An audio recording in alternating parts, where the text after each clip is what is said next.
Yesterday, the Parliament, the Committee for on Appointments, passed a clean bill of health for the three so-called, I'm saying Gashane so that you do not say they are not Uhuru appointment men, so-called.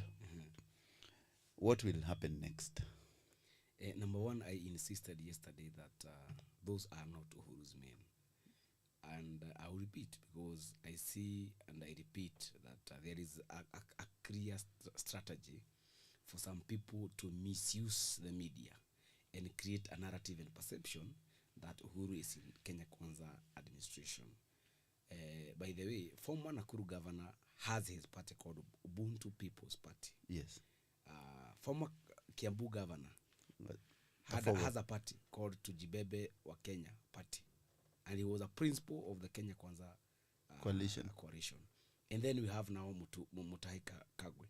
And I said Mutahi Kagwe's relationship with Uhuru is a bit private because it's about the families. And by the way, if you were to look at that particular angle, you see that the three nominees are in a way related to former bigwigs in the government without expounding further. But this morning we learned that the National Assembly, the Committee on Appointments, gave a clean bill of health to the three. That is something that should worry Kenyans, because at no particular point we have seen the National Assembly, especially that Committee on Appointment, turning down President William Ruto's appointees. Because we had some very peculiar and interesting questions, especially on Nakuru governor. He was, at some point, he actually lost his cool because he was asked, can you substantiate the claims that you dumped the street children at a certain forest in Nakuru? He almost lost his cool. So that's something that touches on fundamental human rights. If this committee had done investigations and pressed him further, that alone warrants that the Committee on Appointments to actually dismiss his name. But what were we told today? They went for a retreat yesterday. Today, they are issuing a report that watu weupe kama pamba. So to me, the National Assembly is a roundry for President William Ruto because we have not seen them turning down any name, especially on for the president. Brian, I heard, but Gashane is telling us the cabinet, the parliament has not. But Stella was turned down. Yeah, she was turned down.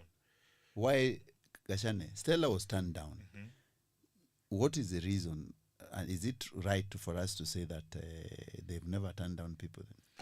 I think it's not entirely accurate, yes, but it's mostly true that they don't turn out any nominees that the president would want to appoint. Yes.